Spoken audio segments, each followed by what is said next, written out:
Are you a project manager with fewer staff than you wish you had? Well, I'd like to share with you some ideas that can help you meet your deadlines and manage your small team more effectively.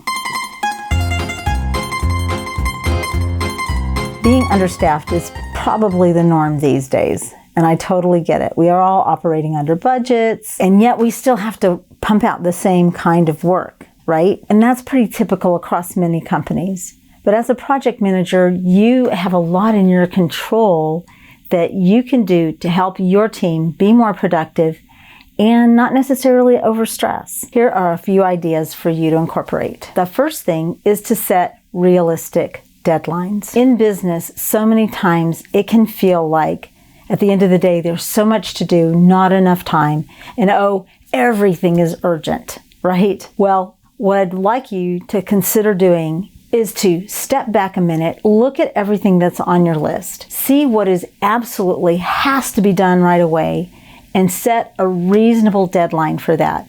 Now, you may want to talk to your team and go, okay, we've got this coming up.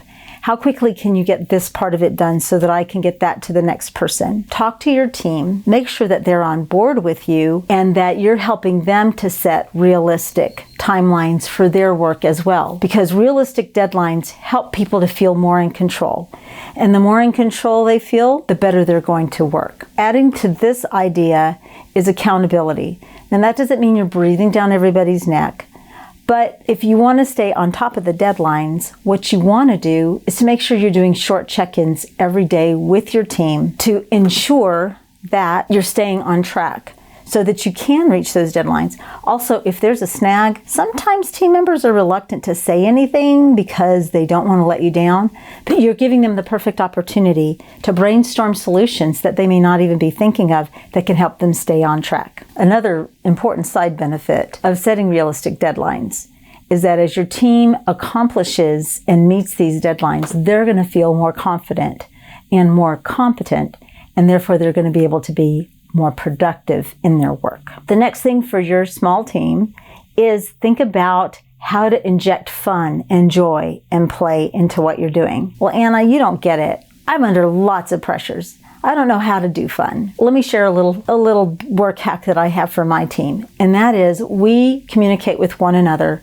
on Slack. Maybe you're using Teams or some other communications channel. Set aside one channel inside of your communications software called your fun channel. In there, share the good things that are happening in your life. So, for example, I had the opportunity to receive an award last week.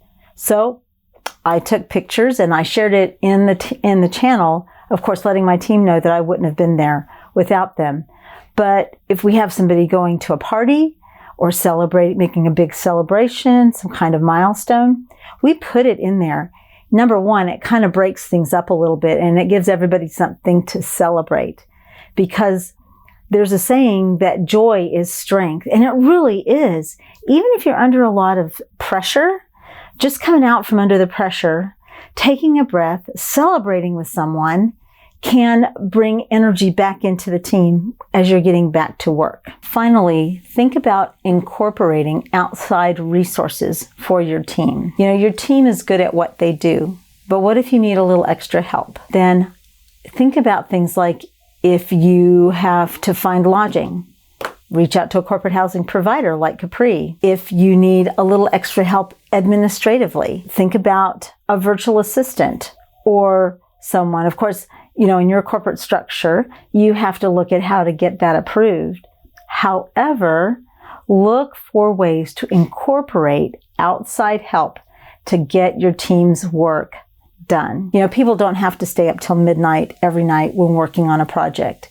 And maybe that's what we're used to. But let me challenge you to incorporate some of these ideas into your team's work in order to prevent burnout, have a healthier work environment, and for your team to enjoy working together more. If you enjoyed this video, please subscribe to our channel.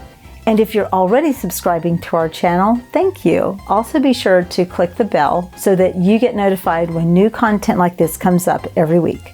Ciao!